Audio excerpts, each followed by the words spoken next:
चलो सवाल नंबर दूसरा समझना ना। इसमें क्या है, ये दिया है tan a प्लस बी बराबर करने में 3 और tan a माइनस बी बराबर दे दिया है 1 बटे करने में 3। यहाँ पे दिया क्या है, ये वाला पार्ट और ये वाला पार्ट, ये क्या है इसको समझना। बीच में क्या लिखा है a प्लस बी ना, मतलब a प्लस बी का जो मान आना चाहिए 0 से बड़ा आना चाहिए।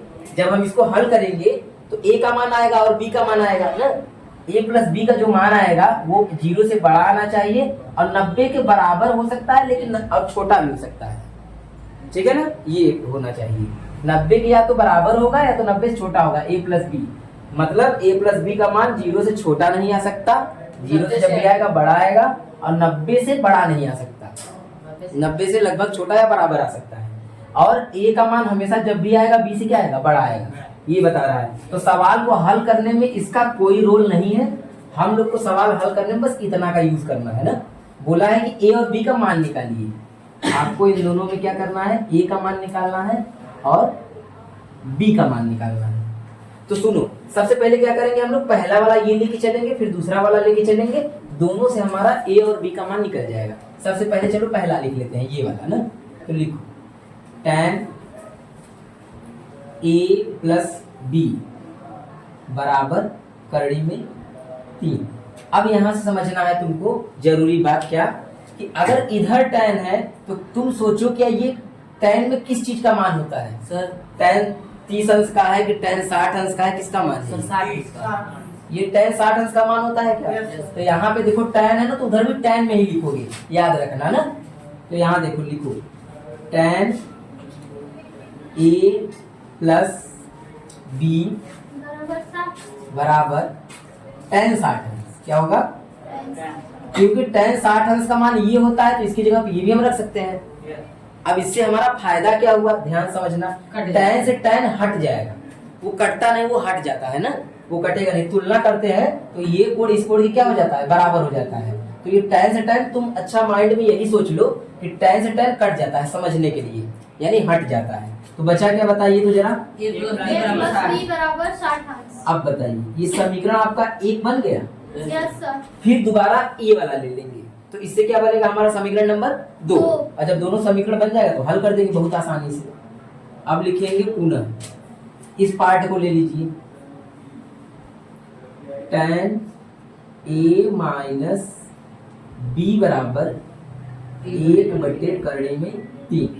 अब सोचिए ये tan में किसका मान होता है, ये वाला 30 tan ही बताना है आपको, कॉट आप नहीं ले सकते ना। tan 30 अंश का मान होता है क्या, tan 30 अंश का मान होता है। ठीक, अब हम क्या करेंगे, tan से tan हटा देंगे, tan से tan हटा देंगे, ये बचेगा a माइनस b बराबर 30 अंश। अब बताइए क्या ये समीकरण नंबर 2 तैयार हो गया। अगर हमारे पास समीकरण 1 है और समीकरण 2 है तो इन दोनों को हम हल करके a b का मान निकाल सकते हैं। इन दोनों को हल कर लो तो क्या करना पड़ेगा, हल करने के लिए जोड़ देंगे तो b से b कट जाएगा, जोड़ने पर b से b कट जाएगा और a का मान आपका निकल जाएगा।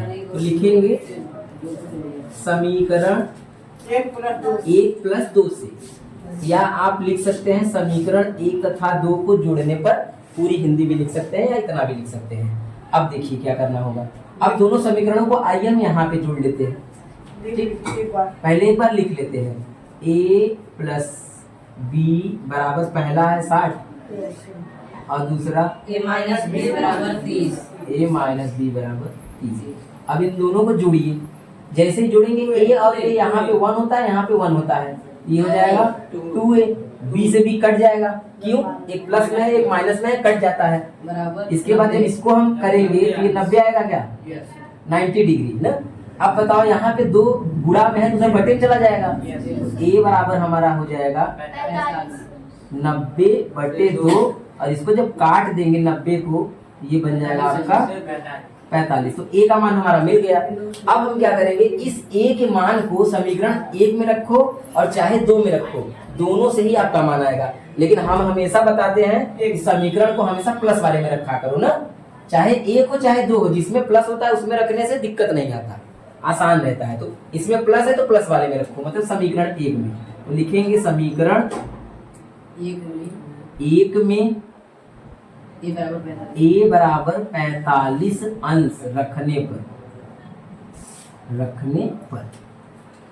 अब यहाँ पे हम लोग 45 रख देंगे ए की जगह 45 प्लस बी बराबर 60 डिग्री। इसको उधर लेके जाइए, प्लस है तो उधर क्या हो जाएगा, उधर माइनस हो जाता है। यहाँ प्लस है बराबर के उधर जाएगा तो ये हो जाएगा माइनस 45 अंश। अब घटा देंगे तो क्या आ जाएगा, ये 15 अंश। क्लियर। अब हम लिख सकते हैं लास्ट में, अतः ए बराबर 45 तथा बी बराबर 15। ये हो गया हमारा आंसर। अब बताइए क्या ये दोनों इस कंडीशन का पालन कर रहा है? 90 से छोटा मान है दोनों का जोड़, 90 से छोटा है ना, 60 ही तो आ रहा है, और 0 से बड़ा है, हाँ बिल्कुल 0 से बड़ा है, और ए का मान बी से बड़ा आ रहा है, ए का मान देखो बी से बड़ा है, उस नियम का पालन भी ये करेगा। आप उतना मत ध्यान दीजिएगा, अगर आपको ये हल करने आ रहा है तो वो अपने आप कंडीशन का पालन हो जाएगा। चलिए लिखिए। चलो क्वेश्चन नंबर 3 समझना ना। क्वेश्चन नंबर 3 बोल रहा है कि सबसे पहला इसमें आपको सत्य और असत्य बताना है, कौन कथन सत्य है कौन कथन असत्य है, और कारण सहित अपने उत्तर की पुष्टि कीजिए।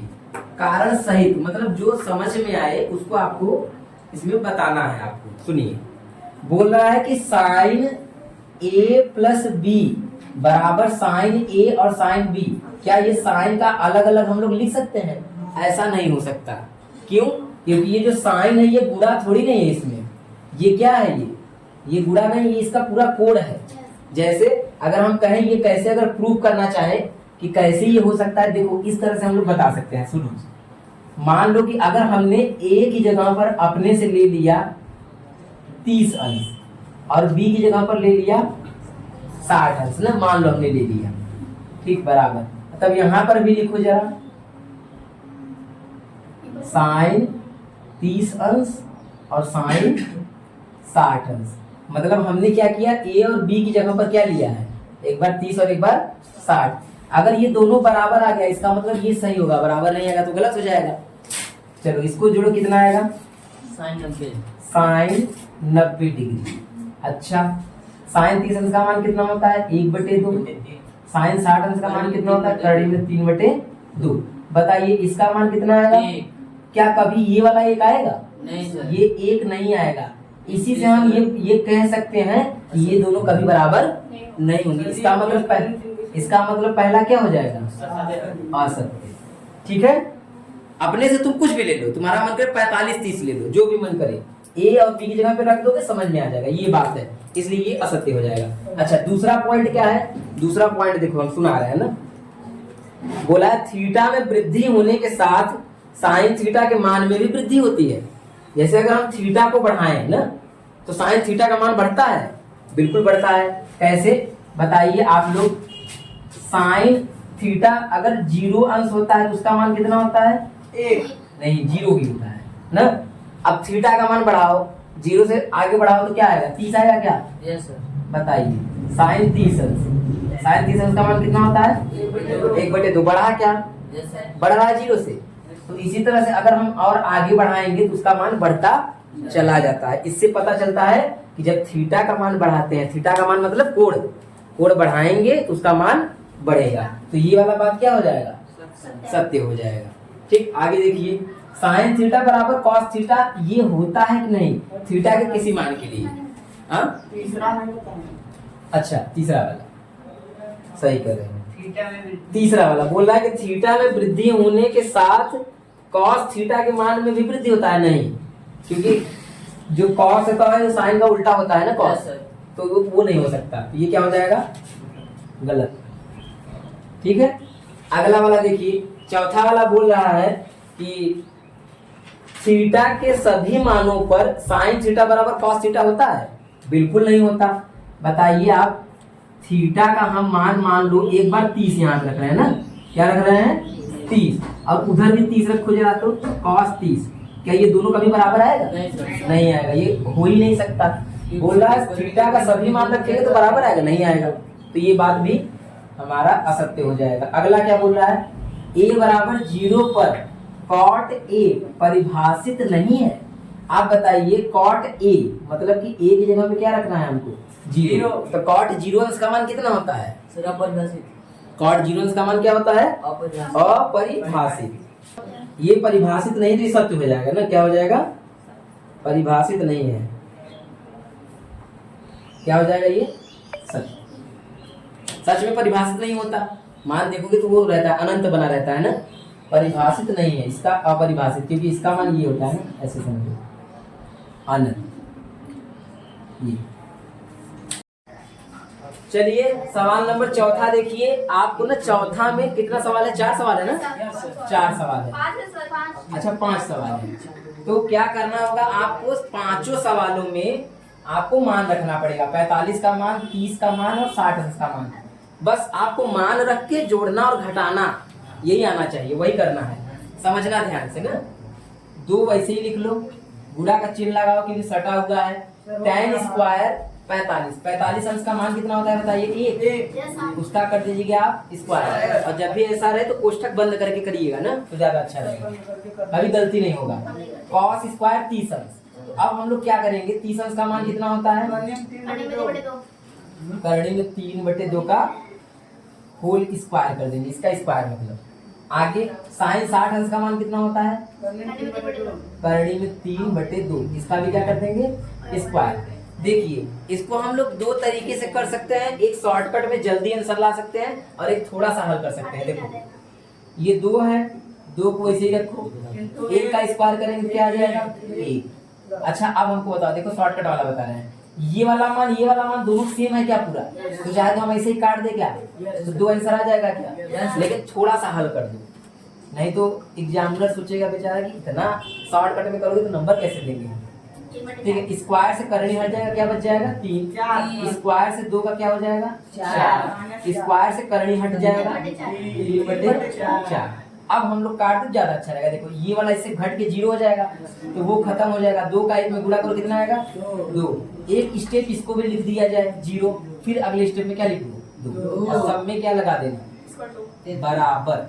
ये हो गया आंसर। बताइए समझ में आया? केवल इतना सा ही काम करना था। चलो देखो ठीक है सब। ये वाला करने का तरीका क्या है कि cos 45 का बस वही पहले मान रखो। सबसे पहले आप लोग मानों को रखिए। cos 45 का मान कितना होता है बताइए? cos 45 का मान कितना होता है? 1/2 करड़ी में 2। आगे बढ़िए। sec 30 का मान कितना होता है? 2/2 करड़ी में 3 प्लस cosec 30 का मान क्या होता है? 2/1 नहीं, केवल 2 बताइए। बटे में 1 तो नहीं लिखा जाता ना, केवल 2 होता है। ठीक, अब हमको क्या करना है? इसको हल करना है। इसको हल करने के लिए हमको क्या करना पड़ेगा? बटे में 1 लेना ही पड़ेगा, तभी तो तीर्य गुणा करेंगे ना। चलिए इसका हम लोग करते हैं तीर्य गुणा। इसको लिखो 1/, करड़ी में 2। उसी प्रकार इसका जब यहाँ गुणा करेंगे तो ये बन जाएगा 2, जब इसका यहाँ गुणा करेंगे तो ये बन जाएगा 2 करड़ी में 3, और नीचे का नीचे में करेंगे तो ये करड़ी में बन जाएगा 3। मतलब इसका तीर्यक गुणा हम लोग किए हैं। ठीक है, क्रॉस मल्टीप्लीकेशन मतलब तीर्यक गुणा। आगे बढ़िए। अब हम लोग जानते हैं सबसे नीचे का सबसे ऊपर होता है और बीच वाले का बीच में गुणा होता है। आप लोग को पता होना चाहिए ये बात। ठीक है, सबसे नीचे का गुणा सबसे ऊपर में करेंगे, मतलब 1 का गुणा करेंगे करड़ी में 3 से ना, और इसका गुणा इसमें करेंगे, मतलब करड़ी में 2 लिखो और एक ब्रैकेट में लिख लो इसको। बताइए ये बात समझ में आया? ऐसा जब बनता है तो सबसे नीचे का गुणा सबसे ऊपर में और बीच वाले का बीच में मल्टीप्लाई हो जाता है, गुणा हो जाता है। अब आगे बढ़िए, एक स्टेप सुनिए। इसके लिए क्या करेंगे? जब इसका इसमें हम लोग गुणा करेंगे तो करड़ी में 3 बचेगा। ठीक है, इसका जब गुणा करेंगे देखो इसका गुणा कर दो तो ये हो जाएगा 2 करड़ी में 2 और प्लस 2 करड़ी में 6, इतना बन जाएगा। इतना बनने के बाद आप देखिए दोनों में कॉमन दिख रहा है क्या? कॉमन तो और भी है, करनी वाला भी है, लेकिन हमको करनी कॉमन नहीं लेना है। क्यों? क्या करनी में 2 इसके अंदर है तो करनी में 2 इसके अंदर नहीं है, 2 से तो कट जाएगा ना। लेकिन केवल बाहर वाला लो कॉमन ना। चलो बाहर वाला कॉमन लो, यहाँ पे बता बाहर मतलब कि केवल 2 कॉमन लेना है, तो ऊपर बचेगा करड़ी में 3। इसमें से क्या कॉमन लेंगे? केवल 2 लो, 2 निकाल लेंगे तो बताइए क्या बचेगा? करड़ी में 2 बचेगा प्लस करड़ी में 6। एक इसको सीधा लिखो, मतलब इसको क्या करो, करनी में 6 प्लस करनी में 2। बड़ा वाला हमेशा पहले रखोगे ना तो गलत नहीं होगा, सही सही मान आएगा।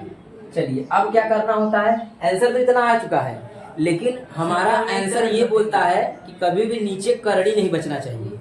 करड़ी हटाने के लिए हमको क्या करना पड़ता है, परिमेयीकरण। और किससे परिमेयीकरण होता है, हम लोग कक्षा 9 में बहुत सारा सवाल किए थे, याद है परिमेयीकरण वाला, 1 जो करनी में 7 माइनस करनी में 6 होता था। तो ऐसा जब होता है तो माइनस वाले से ऊपर नीचे गुणा कराते हैं क्या, याद आया?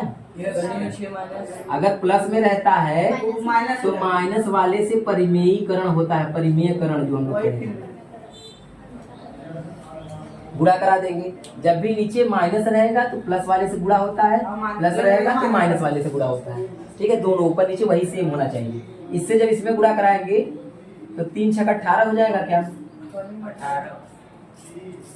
3 छक 18। इसका इसमें गुणा करिए, 3 दूनी 6।